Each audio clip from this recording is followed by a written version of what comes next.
My name is Louis Siegal.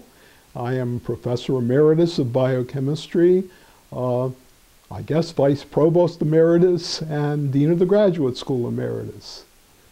Probably I'm most proud of improving graduate education at Duke and putting Duke on the map in a leadership role in graduate education in the United States and in part in the world. When I began this process in the late 1980s, it was as a representative of the faculty in the basic sciences to lead the reorganization of all the basic science departments. It was a remarkable process. We had limited resources, and one of the things we knew we had to do was to increase dramatically the funding of graduate students. We were at the bottom of the list of elite private universities in the late 1980s, and we just couldn't compete on a level playing field.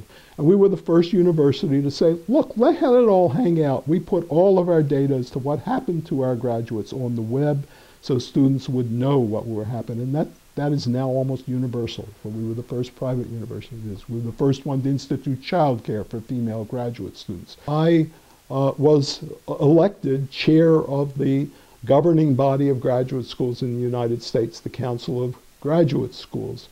And I chaired that board for 2 years, was given the privilege of writing the manual called Organization and Administration of Graduate Education for all new graduate deans in the United States. And this was the basis of the first orientation session for all graduate deans when they took office.